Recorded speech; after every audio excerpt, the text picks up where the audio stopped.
see myself as a Caribbean person.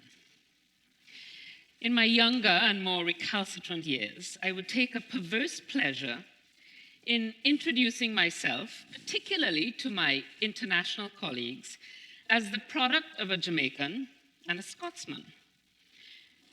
At which point, they would nod sagely, and I could hear them saying, well, that explains the ungovernable hair.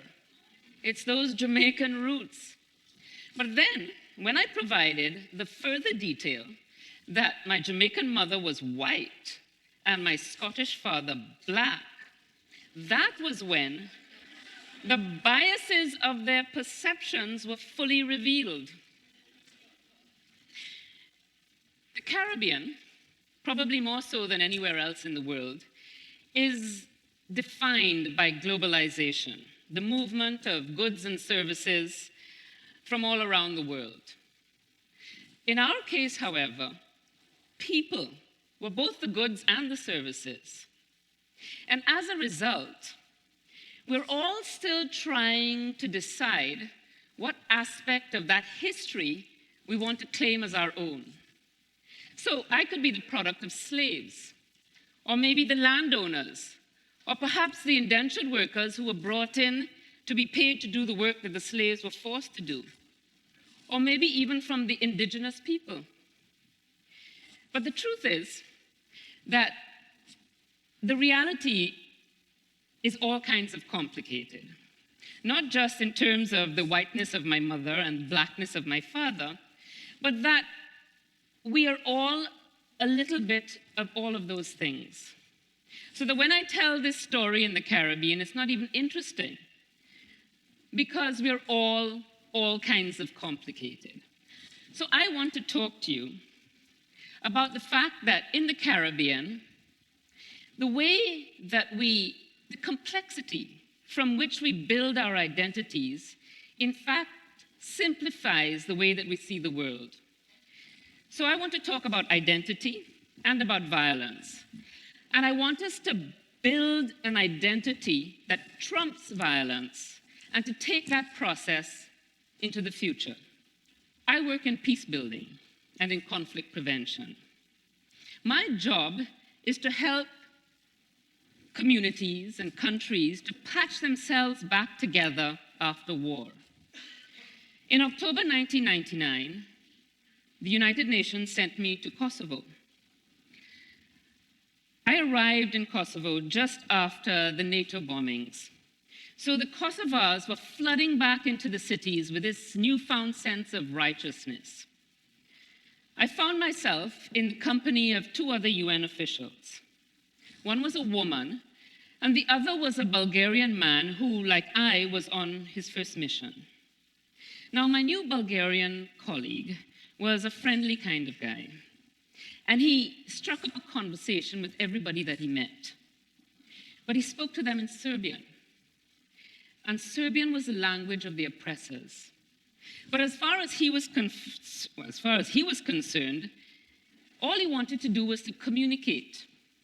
He wanted to reach out, and he was doing that in the best way that he could. So the three of us took a walk along Mother Teresa Street. It was dark. It was very festive, full of young people who were out celebrating this newfound freedom to be who they wanted to be. 5 young men approached us, and they spoke directly to my Bulgarian colleague. They asked him something in a language that at the time I didn't understand. You see, they were testing him. And in responding, he failed, because they began to beat him. And all of a sudden, everyone on the street became dead quiet. Imagine everyone shutting up at exactly the same time. And everyone moved forward, and they formed a circle around my Bulgarian colleague and those 5 young men, pushing myself and my other colleague on the outside of the circle, and he was caught on the inside of a spontaneous lynching. They beat him, they kicked him, they stabbed him, and then they pulled out a gun and they shot him in the back of the head. And as soon as that shot rang out, everybody receded, and all of a sudden, myself and my other colleague were on the inside of the circle trying to save our friend. Needless to say, we couldn't save him. But when we looked up, the crowd had parted, and they let us run through. Because you see, as far as they were concerned, we had not been the ones to offend them, so they meant us no harm. At the time, the international media described the incident as a chilling reminder of the intensity of ethnic hatred. It was certainly a chilling experience. And for me, it was a lifelong lesson in the destructive power of identity. Sometime later, I found myself in a heated argument with a young Bosnian who was trying to convince me that the war that had brought about the death of Yugoslavia was not based on racism, but on ethnic differences.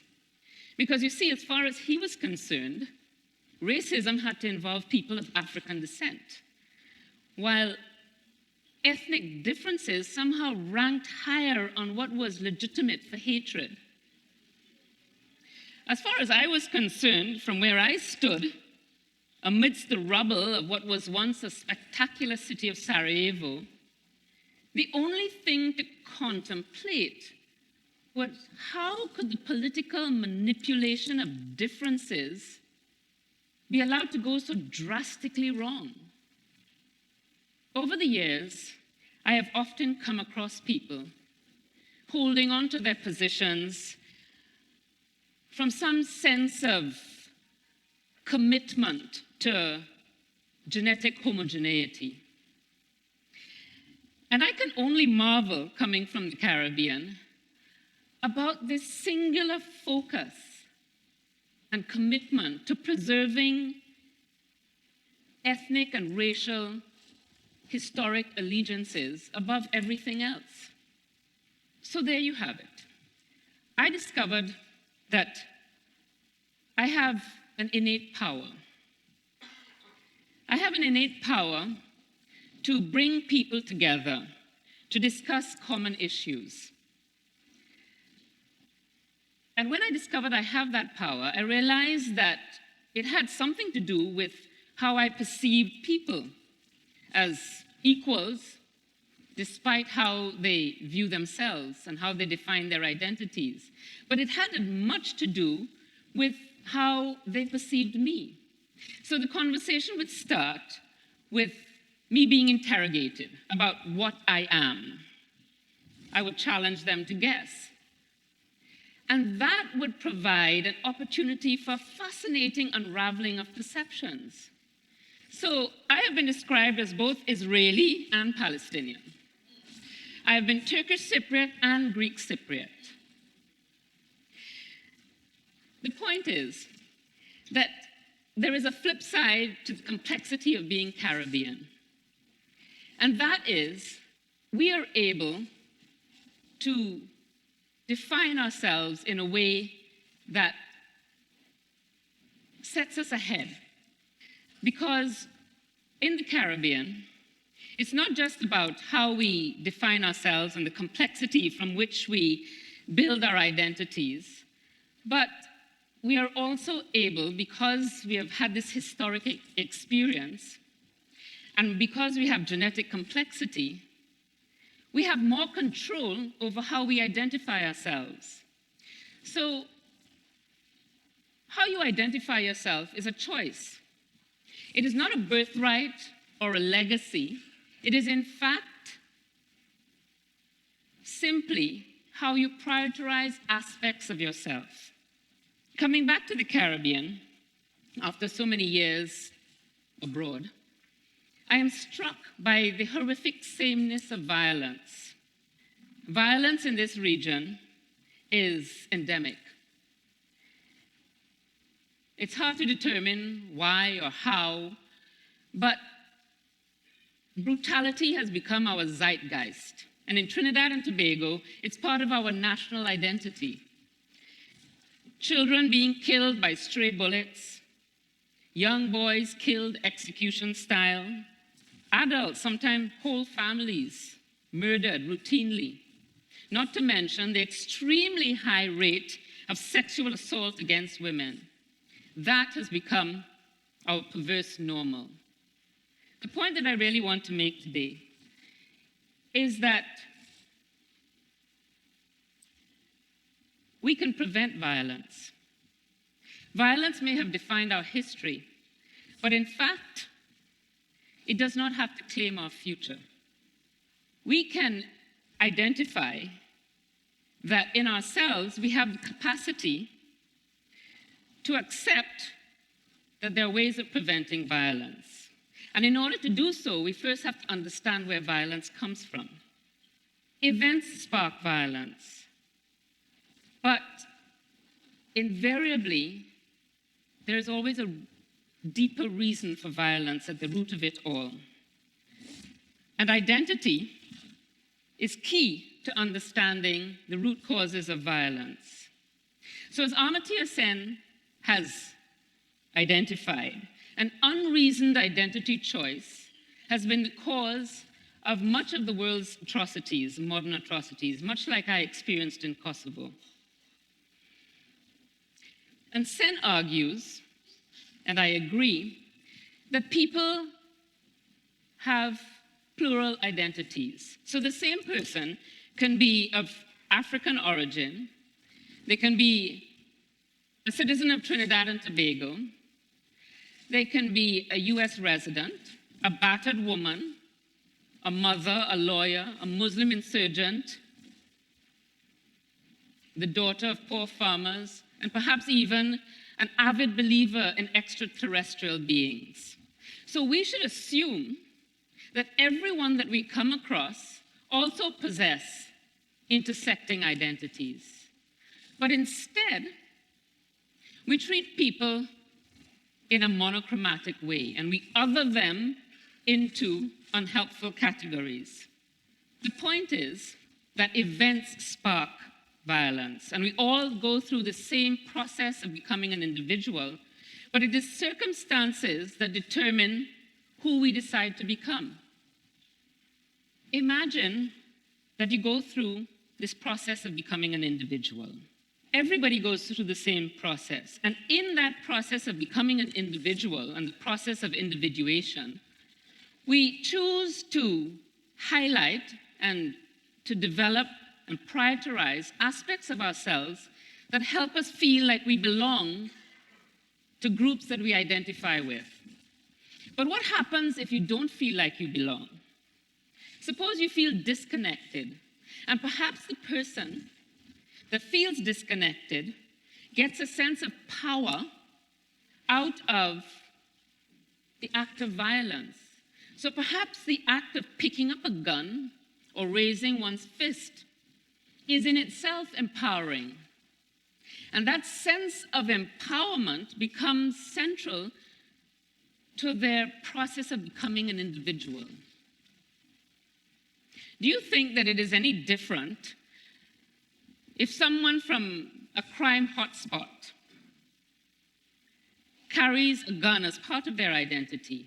Is that any different from the person who carries a weapon and belongs to a gated community? We all know that there are violent aspects of ourselves hiding in the shadows. So my point really is, we have to actively understand where this violence comes from. I have often thought about that night in Kosovo. I run the events over and over in my head, trying to determine what I could have done differently to save my friend. But once that circle of hatred had formed, there was no way that I could stop the violence. However, if I had known then what I know now, I would have helped my friend to have a different kind of conversation. Because if we had understood why those young men had made the choice that they did to allow their violent selves to step out of the shadows, then that conversation would have gone very differently. The world is changing rapidly. All kinds of events are impacting on how we interact with each other and how we walk through the world. The declaration of a state of Islam has thrown the world into total confusion. But at the same time, for the first time, the Olympic Games welcomed a refugee team, a blend of nationalities, of people from all over the world with a common goal. And in the Caribbean, we should consider ourselves to be ahead of the curve of this change, because our history